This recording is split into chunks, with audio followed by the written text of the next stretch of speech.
Back in 1966, a psychiatrist by the name of Ian Stevenson published a book entitled 20 Cases Suggestive of Reincarnation. And ever since, Buddhists such as the Dalai Lama have used Stevenson's work to try and convince people that reincarnation is literally true. I'm going to talk about just a few of the serious problems with Stevenson's work. Straight away from the very title of his work, 20 Cases Suggestive of Reincarnation, you know that this isn't a proper work of science, because no proper scientific work would use a vague, ambivalent word like suggestive in the title. This is because literally anything can be suggestive of anything else if you try hard enough to create links between them.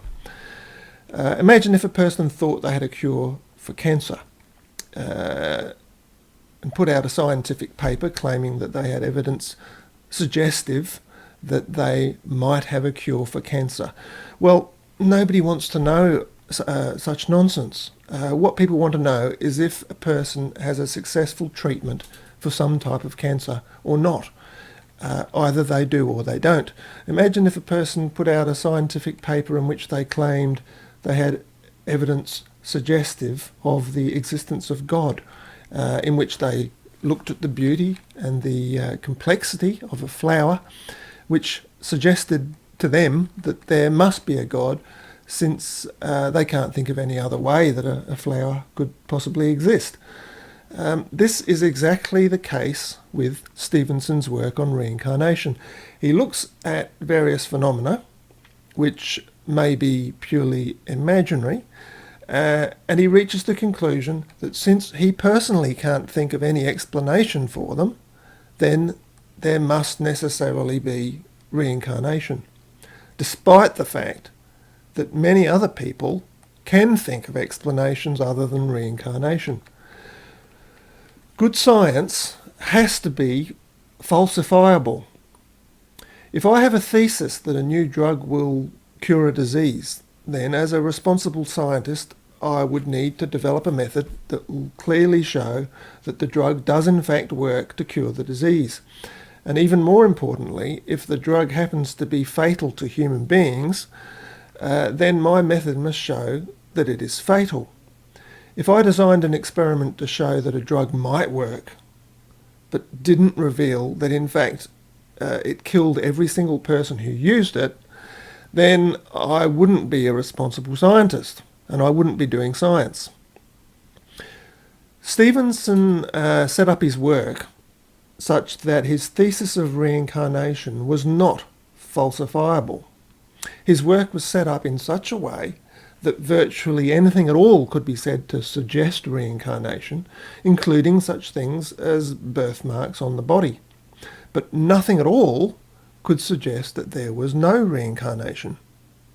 If a person claims that they can remember a past life, but we can't confirm the historical details that the person claims to remember, then it only means that we haven't tried hard enough to find the evidence, or the evidence isn't currently accessible to us. There's no way, using Stevenson's method, that we can demonstrate that a person's claims of a past life are false, or that there's no reincarnation. A few more remarks about the practice of good science. Not only does good science have to be falsifiable, but it has to produce a clear result, with either a positive or negative result, so that we can build upon it and advance science. Nebulous suggestions that may be entirely unfounded are not helpful to science. Stevenson's work produced neither a positive nor a negative result, and so effectively produced nothing except a lot of wasted time and money. A good scientist keeps a record of their source data and makes that data available so that others can check it. Stevenson didn't do that. The children who believe they can remember past lives tend to be in those countries where there's a prevailing belief in reincarnation. This means that Stevenson didn't speak their language, and so he was reliant on a translator. The translator, it turns out, was a believer in reincarnation. And since Stevenson doesn't make recordings of what the children were saying, there's no way we can verify whether Stevenson's data was valid, since the translator may well have embellished whatever the children have said, or they could have totally fabricated the stories. Listen now to Stevenson's excuse as to why he didn't take recordings of his interviews. The recording of the interviews is rarely done with tape recorders. Most often we make notes as the interpreter translates for us. And handwritten notes enable us to record many details that might be missed in tape recording. So his excuse was that if he took notes, then he could write down things that would not be on the recording. But since when does making a recording stop you from taking notes?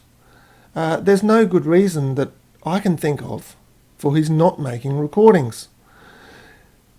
Incidentally, in many cases, the people he was interviewing regarding the past life memories wasn't the child who claimed to have actually had the memories, but it was often the parents or other family members, since several years, maybe as many as 5 years or more, may have passed since the child first reported having the past life memories.